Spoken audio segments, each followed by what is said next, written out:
రోజా గారి గురించి, రోజా డైమండ్ రాణి, ఆమెకు ఆమె గురించి ఏం మాట్లాడతాం? ఆమెకు సీట్ వస్తుందో రాదో డౌటు. రోజా రేవంత్ రెడ్డి యాక్సిడెంటల్ సీఎం కాదు, ఆమె ఎవరి దగ్గర పనిచేస్తుంది? ఆయన యాక్సిడెంట్ సీఎం. రేవంత్ రెడ్డి గారు ఫైటర్ రేవంత్ రెడ్డి గారు ఫైటర్, పోరాడైన యోధుడు.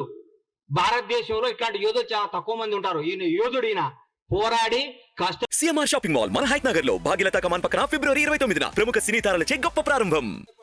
తనేందో నిరూపించుకొని ముఖ్యమంత్రి పదవి తెచ్చుకున్నాడు. యాక్సిడెంటల్ సీఎం అయితే నాన్నగారు చనిపోతేనో, నాన్నగారు వారసత్వం వస్తేనో, ఇంకోటి వస్తేనో, నీలాగా పులుసు వండి పెడితేనే వస్తుంది.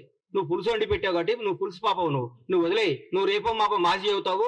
ఆ మాజీ ఈ మాజీ కలిసి పెట్టి ఇక్కడ వచ్చి జబర్దస్త్ ప్రోగ్రామ్ చేసుకుంటా, పగల జబర్దస్త్ షూటింగ్, నైట్ పూట ఏమో మాజీలు కలిసి తాజాగా కేజీలు తెచ్చుకొని పులుసు వండుకొని పెట్టుకోను. అంతేగాని మా ముఖ్యమంత్రి అనే స్థాయి నీది కాదమ్మా తల్లి. నువ్వు ఈ స్థాయి కాదు, నువ్వు ఐటెం రానివి, నువ్వు ఐటెం లానే ఉండు.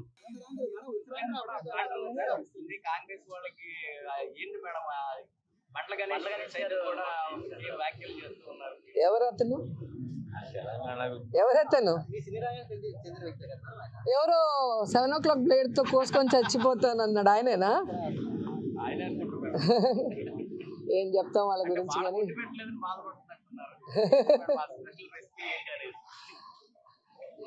ఈరోజు ఒక మహిళ సక్సెస్ఫుల్ గా ఉంటే, కష్టపడి పైకి వస్తే, స్ట్రాంగ్ గా ప్రతిపక్షాలు చేసే తప్పుల్ని ఎత్తి చూపిస్తే ఇలా నీచంగా మాట్లాడటం, వల్గర్గా మాట్లాడటం తెలుగుదేశానికి జనసేనకి వెన్నతో పెట్టిన విద్య.